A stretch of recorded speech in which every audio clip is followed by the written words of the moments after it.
Ստեղծագործության դպրոցի տարբեր դասարանների աշակերտների կոչեմ ապրողած խորագրով միջոցառումը եզրափակեց Շահումյանի միջնակարգ դպրոցում Հայոց Մեծ Եղեռնի 100-ամյա տարելիցին նվիրված միջոցառումների շարքը։ Նախաձեռնությունը դպրոցի հայոց լեզվի եւ գրականության ուսուցչուհի Նարինե Գյոքչյանինն էր։ Միջոցառումների ներկայությամբ պատվել էր Գուգարասթեմի առաջնորդ Տեր-Սեպու arczepiskopos Չուլջյանը։ Մասնակիցները մոմեր վառեցին ի նշան խոնարհումի, որից հետո ներկաները դիտեցին հայոց ցեղասպանության մասին պատմող տեսանյութ։ Անուն առ-անուն հնչեցին այն պետությունների անունները, որոնք ճանաչել եւ դատապարտել են հայոց ցեղասպանությունը, դատապարտել եւ թույլ չտալ կենթանում վայել բնազդով մարդակերպ գազաններին իրենց խոսքն աշխարհին թելադրել։ Արդեն մի ամիս է մեր դպրոցի պատերի ներքո հնչում են Սևակյան ու Կոմիտասյան ղողանջները, չեն դադարում համանվագները։ Եվ սա մեր եզրափակող միջոցառումն էր, որով մի անգամ եւս ոգեկոչեցինք մեր անմեղ զոհերի հիշատակը։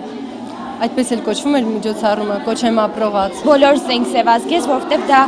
բոլորիս համար էր սուկ։ Ներկայացրեցի կոնկրետ Սասունի ջարդերը, այն դաժան պատկերները, այն դաժան իրադարձությունները, որ եղել էին այդպես ու եւս մեկ անգամ հասկացա, թե ինչ են արել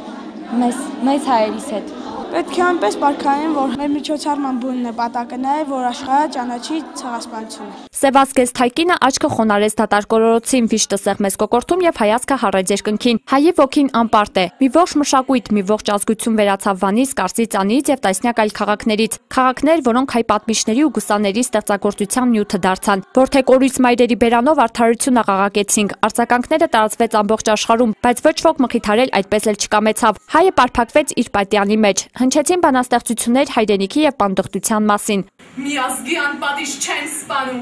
բացի այն պարագայից, երբ ինքն իր վիզը երկարացնում դահճին։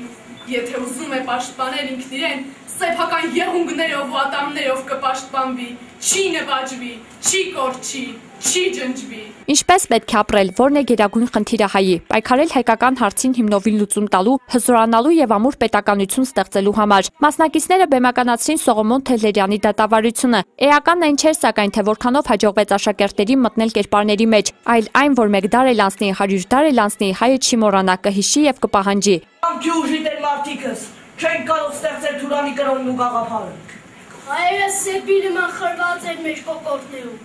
Դեռ որքան պետք է անդուրժենք հայկական հարցը։ Լավ մտածեք սրա մասին, եղբայրներ, հայկական հարցը լուծելու համար մենք պետք է ոչնչացնենք հայերին։ Ձեզ ծանոթ է նույն այս դեմքի ուրվագիծը։ Դուք տեսել եք այս նրբագեղ դիմագիծը եւ ծուտված այն թախիծը, որ իրենից անբաժան է։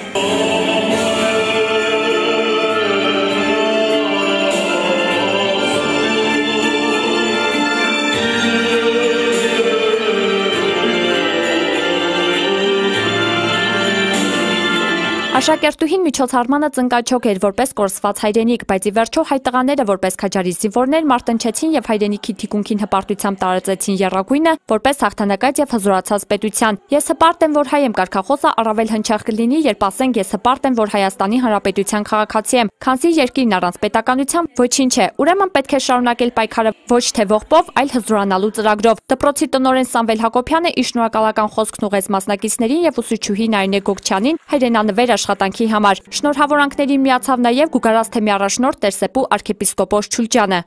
Որքան թանկ է մեզ համար պետականությունը, երբ ասում ենք Հայաստանի Հանրապետություն, հիշել խոսքը պետության մասին է, ճանաչում է աշխարհը, արդեն ընդունում է քեզ աշխարհը, իսկ եթե չունես պետություն, ոչ այստեղ կգան պետական պաշտոնյաներ քեզ կցավակցեն, ոչ էլ քեզ հետ հաշվի կնստեն։ Իրականացվեց մեր դպրոցում միջոցառում հիշատակելու այդ մեծ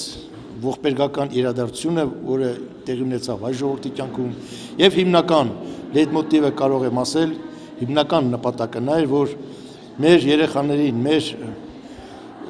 մատաղ սերնդին ասել, դաստիարակել նրանց այն ոգով, որ մեր ժողովուրդը ոչ միայն ցեղասպանվել է, ոչ միայն կորուստներ է կրել, այլ նաեւ հառնել է մոխիրներից։ Հերմինե Այվազյան, Կամո Ծատուրյան, Լոռի հեռուստաընկերություն։